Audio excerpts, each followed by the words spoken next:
മുത്തുനബി പറഞ്ഞത് അൽ മദീനത്തു ഖൈറുൽ ലഹും ലൗ കാനൂ യഅലമൂൻ. മദീന അറിയുന്നവരാണെങ്കിൽ അവർ മദീനയാണ് എനിക്ക് കിടക്കേണ്ടത്, താമസിക്കേണ്ടതെന്ന് മനസ്സിലാക്കും. അങ്ങനെ നമ്മൾ മനസ്സിലാക്കിയിട്ടുണ്ടോ? മദീനത്ത് നിന്ന് ഞാൻ പോയിട്ട് വരാ ഇങ്ങനെയല്ലേ പോകല്? മദീനത്ത് നിന്ന് വരാ എന്ന നിലക്ക് പോകരുതെന്നാ. അള്ളാഹു മദീനയിൽ മുത്തുനബിയുടെ പൊരുത്തുണ്ടെങ്കിൽ കിടക്കാൻ അള്ളാഹു നമുക്ക് ഭാഗ്യം നൽകുമാറാകട്ടെ. ആമീൻ പറഞ്ഞു. പേടിക്കണ്ട. അള്ളോ പൊന്നാനി കിടന്നിട്ട് എന്താ കാര്യം? മഹാന്മാരെ ഹദറത്തിലാണ് ഇൻഷാ അല്ലാഹ്.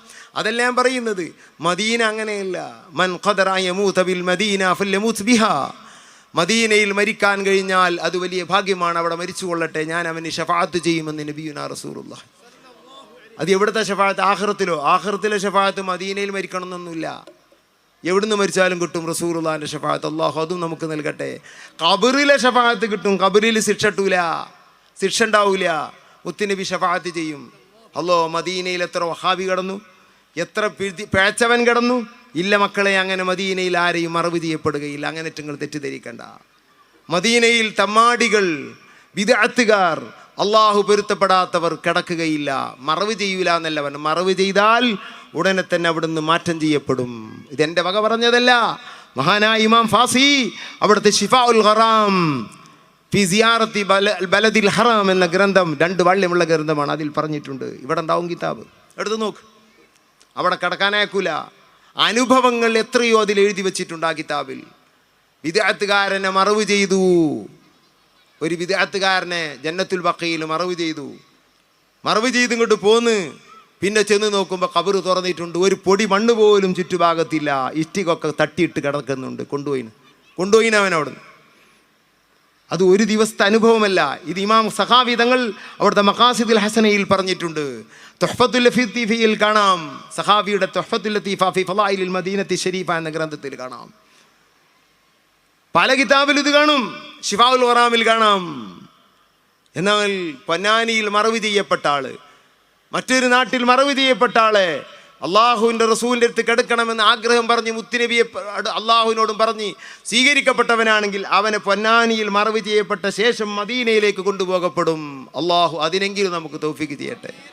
അങ്ങനെ സംഭവിച്ചതും ശിഫാഉൽ ഖറാം എന്ന കിതാബിൽ കാണാം. മറ്റൊരു നാട്ടിൽ മറവ് ചെയ്തൊരു ഇമാമിനെ ജന്നത്തുൽ ബഖീലെ ഖബറിലേക്ക് കൊണ്ടുവന്നതും ആ ഖബറിൽ നിന്നുള്ള ഒരു ബിദ്അത്തുകാരനെ നാട്ടിലെ ഖബറിലേക്ക് മാറ്റിയതും കാണാം. അൽ മദീനത്തു യുഖ്രിജുൽ ഖബസ്. മദീനയിൽ വൃത്തികെട്ടവൻക്ക് നിൽക്കാൻ കഴിയില്ല. നബിയുനാ റസൂലുള്ളാഹി. അങ്ങനെയാണ് മദീന. ഇതാണ് മദീന.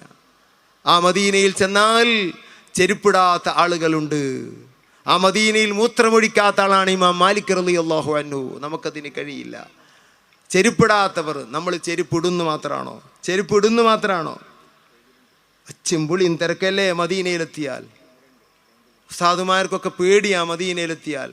ഉറക്കൊരു ദുആയും കൂടി നടത്തൂല. പേടിയാണ്. അള്ളാഹുവിൻ്റെ റസൂൽ അവിടെ കിടക്കുന്നു. നമ്മൾ മദീനയിൽ പോകുമ്പോൾ ആദ്യം മദീനയെ പറ്റി ഒന്ന് പഠിക്കണം, എന്നിട്ട് പോകണം. എന്നിട്ട് മദീനയുമായി ബന്ധമുള്ള ആൾക്കാരുണ്ടാവും നമ്മളെ നാട്ടിൽ, സയ്യിദന്മാർ, അവിടുത്തെ മക്കള്, അവരടുത്തൊക്കെ ഒന്ന് പോകണം. അത് ഗ്രൂപ്പ് നോക്കരുത്. അതിൽ എല്ലാ തങ്ങന്മാരടുത്തൊന്ന് പോവുക. എനിക്ക് തങ്ങളാപ്പാ ഒരു സലാം ഏൽപ്പിക്കണം മദീനയിലേക്ക് എൻ്റെ കയ്യിൽ എന്ന് പറയാം. ഉസ്താദുമാരടുത്ത് പോവുക, അവിടെ ഒരു സലാം വാങ്ങുക. ഞാൻ പോകുമ്പോൾ ഉള്ളാളത്തപ്പൻ്റെ ഒക്കെ സലാം വാങ്ങാറുണ്ട്. എൻ്റെ ഷെയ്ഖ് സയ്യിദി യൂസുഫുൽ ജിലാനി വൈലത്തൂരി അവരുടെ കയ്യിൽ നിന്ന് സലാം വാങ്ങാറുണ്ട്. എൻ്റെ ഷെയ്ഖുന വൈലത്തൂർ ഉസ്താദിൻ്റെ കയ്യിൽ നിന്ന് സലാം വാങ്ങാറുണ്ട്. ആ സലാമുമായി ചെന്നാൽ നമുക്കവിടെ എന്തെങ്കിലുമൊക്കെ സീറ്റ് കിട്ടാൻ സാധ്യതയുണ്ടെന്ന നിലക്ക ഈ സലാമുമായി നമ്മൾ പോകണം. എന്നിട്ട് കുറേ മദീനെ പറ്റി പഠിക്കണം. ആ നാടേതെന്ന് മനസ്സിലാക്കണം. അപ്പോഴാണ് മദീന യാത്രയാവുകയുള്ളൂ. നഷ്ടപ്പെടുമെന്നല്ല ഞാൻ പറഞ്ഞത്. നാം എത്ര റസൂലദബ് ചെയ്താലും അള്ളാഹുവിൻ്റെ റസൂൽ നമ്മ വെറുക്കുകയില്ല. ഇൻഷാ അല്ലാഹ്. അള്ളാഹു കൊടുത്ത മദ് നമുക്ക് നൽകട്ടെ.